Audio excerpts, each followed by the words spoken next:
Assalamualaikum warahmatullahi wabarakatuh. Perkenalkan, nama saya Pepe Nur Hopipa dari kelas PMI 6C dengan NIM 1204040115. Di sini saya akan menjelaskan tentang jawaban ujian tengah semester riset aksi.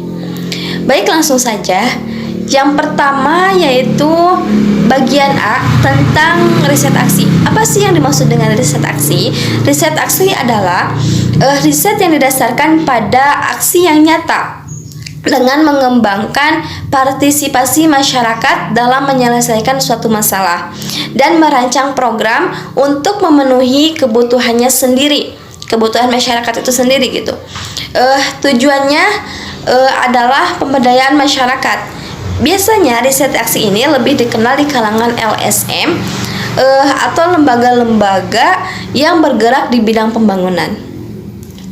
Yang kedua yaitu tentang fasilitator. Fasilitator adalah suatu subjek dari pemberdayaan. Mengapa fasilitator ini disebut dengan subjek pemberdayaan? Karena fasilitator ini adalah pemantik awal atau suatu penggerak awal dalam suatu pemberdayaan. Mereka, fasilitator ini berperan aktif, berperan sebagai seseorang yang memfasilitasi suatu masyarakat itu sendiri gitu.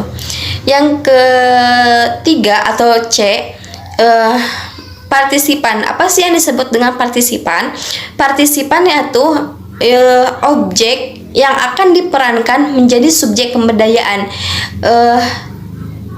Yang selanjutnya yaitu yang terakhir adalah tentang pilar pemberdayaan. Apa sih yang disebut dengan pilar pemberdayaan? Pilar pemberdayaan ini adalah penguat kelembagaan masyarakat dan pendampingan kapasitas serta keberlanjutan. Yang kedua yaitu mengapa relasi belajar dari riset aksi ini harus subjek-subjek gitu. Karena secara praktis riset aksi ini bertujuan menjadikan masyarakat sebagai sebagai subjek, bukan sebagai objek pembangunan. Karena agar semua masyarakat bisa terlibat sesuai dengan kedudukan dan perannya masing-masing untuk terlibat secara aktif dalam memberdayakan dirinya dan memberdayakan lingkungannya. Dan tujuan dari riset aksi ini adalah belajar bersama untuk berdaya. Jadi fasilitator tidak menggurui masyarakat itu, namun memudahkan proses belajar bersama masyarakat itu gitu, melalui berbagai tahap yang disepakati oleh masyarakat. Jadi masyarakat itu berperan aktif semuanya dalam suatu program yang telah disediakan oleh fasilitator. Atau mungkin masyarakat itu bisa ikut andil dalam memberikan suatu program. Soal yang ketiga yaitu tentang teknik fasilitasi. Teknik fasilitasi ini ada 8, namun saya akan menjelaskannya 3. Yang pertama dari teknik fasilitasi ini adalah berkenalan. Berkenalan ini merupakan awal yang sangat penting dalam suatu interaksi sosial. Terlebih dalam teknik fasilitasi ini, hal itu agar memudahkan tercapainya tujuan yang diharapkan dalam proses pemberdayaan. Fasilitator ini bertugas untuk mengubah masyarakat dari objek menuju subjek pemberdayaan dan pembangunan. Maka antara fasilitator dengan masyarakat itu perlu untuk perkenalan, karena kita harus mengetahui masyarakat itu siapa dan masyarakat harus mengenal kita itu siapa untuk memudahkan suatu pemberdayaan ke depannya gitu. Yang kedua yaitu teknik menyapa. Teknik menyapa ini merupakan aktivitas fisik yang melibatkan psikis gitu untuk koneksivitas jiwa antara fasilitator dengan partisipan atau warga masyarakat itu, dan untuk menghangatkan suasana yang ada di sana gitu. Yang ketiga dari teknik fasilitasi ini yaitu ice breaking. Ice breaking ini dilakukan dalam rangka mencairkan suasana yang dianggap kaku sehingga menjadi lebih nyaman. Jadi antara fasilitator dengan masyarakat itu tidak kaku karena kita telah melakukan ice breaking. Misalkan ice breaking ini dilakukan melalui permainan atau cerita tentang kisah-kisah seseorang yang berdaya menjadi seorang pemberdaya gitu, atau tentang tebak-tebakan dan yang lainnya gitu, untuk mencairkan suasana yang ada di situ gitu. Baik, soal yang terakhir yaitu mengapa siklus riset aksi memerlukan tahapan siklus, dan sebutkan siklus dari PKM Sisdamas.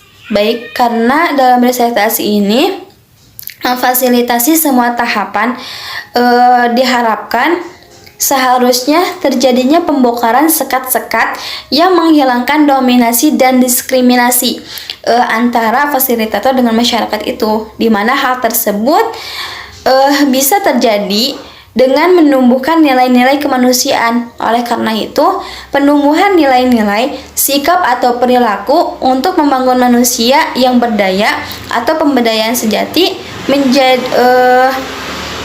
menjadikan pilar utama dalam pendekatan riset aksi itu sendiri.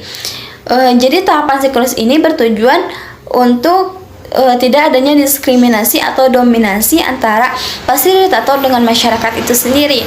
Masyarakat bisa berperan aktif dalam suatu pembangunan, dan fasilitator tidak mendiskriminasi masyarakat itu sendiri. Jadi semuanya bekerja sama, semuanya menjadikan suatu kerjasama dalam suatu pembangunan itu. Yang selanjutnya yaitu siklus PKM Sisdamas. Siklus PKM Sisdamas ini sebelum kepada tahapan siklus, seharusnya kita terlebih dahulu sebagai fasilitator atau pelaku PKM itu melaksanakan transek atau observasi lokasi setidaknya H-7 sebelum pemberangkatan. Pada kegiatan itu, fasilitator atau pelaku PKM ini memulai dengan silaturahmi kepada kepala desa, kepada pemangku desa, kepada sesepuh desa yang ada di sana gitu, dan aparat setempat, bahwa kegiatan transek merupakan agenda paralel sekaligus izin lokasi gitu. Tanpa adanya transek ini, kita tidak bisa untuk memasuki kawasan itu, untuk memasuki masyarakat itu, karena tanpa izinnya masyarakat kita tidak bisa menjadi fasilitator di sini. Kita tidak bisa memberdayakan masyarakat itu sendiri. Maka tahapan pertama adalah perizinan dari masyarakat itu sendiri. Adapun tahapan siklus dari PKM Sisdamas ini yaitu yang pertama sosialisasi awal, rembuk warga, dan refleksi sosial. Itu yang perlu dilakukan pada tahapan pertama ketika kita sampai di masyarakat itu sendiri. Yang kedua yaitu pemetaan sosial dan organisasi masyarakat. Kita harus mengetahui daerah apa saja yang ada di sana, dan organisasi apa saja yang ada di sana, supaya dalam suatu tahapan pembangunan kita berjalan dengan lancar.